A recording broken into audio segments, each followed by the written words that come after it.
3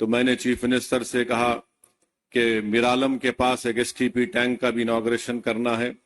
تو میں نے ان سے گزارش کی کہ وہاں پر میرالم ٹینک کے اوپر ایک برج کی بہت ضرورت ہے.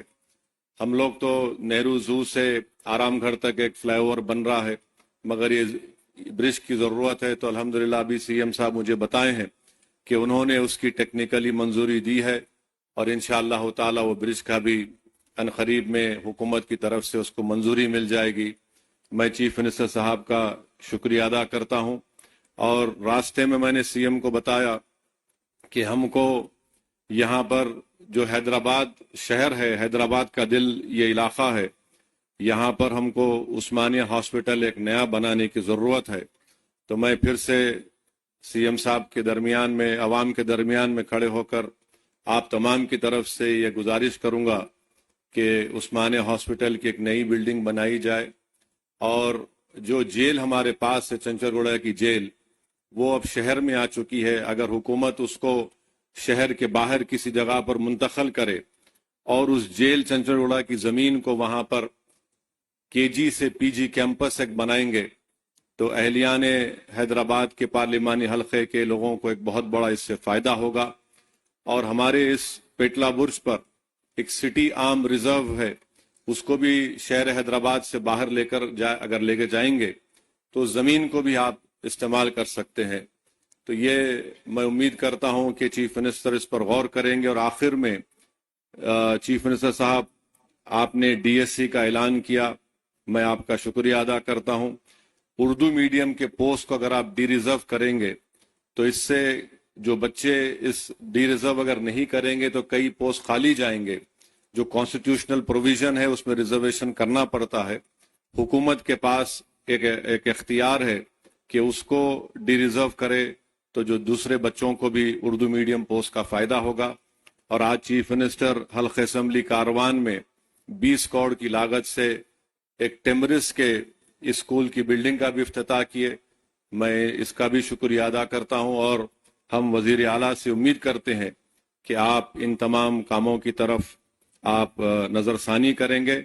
اور مجلس اتحاد المسلمین کی جانب سے میں وعدہ کر رہا ہوں کہ چیف منسٹر کا جو ایک ڈریم پروجیکٹ ہے موسی ڈیولپمنٹ کا، آپ اس میں جہاں کہیں بھی آپ کو ہماری پارٹی کی ضرورت پڑے گی، ہم بھی چاہتے ہیں کہ موسی ڈیولپمنٹ کا پورا کام آپ کے ٹینیور میں مکمل ہو، تاکہ یہاں کی عوام کو ایک بہت بڑا اس سے فائدہ ہوگا، اکنامک پروگریس ہوگا، یہاں پر خوشحالی آئیں گی، پراسپیرٹی آئیں گی.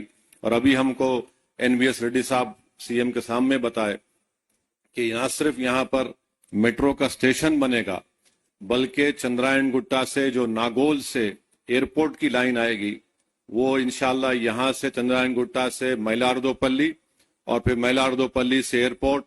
تو مجھے یقین ہے کہ جب کام مکمل ہو جائیں گے تو اس سے اس علاقے کے یہاں پر رہنے والے نوجوانوں کو ایک بہت بڑا فائدہ ہوگا. اور چیف منسٹر کی اطلاع کے لیے بتا رہا ہوں، نالج کے لیے، کہ حیدرآباد کے پارلیمنٹ کے حلقے سے کم 10 سے 15 ہزار بچے روز ہائی ٹیک سٹی کو جاتے اور رات میں آتے. اس میں ہماری بیٹیاں بھی ہیں، نوجوان بچے بھی ہیں.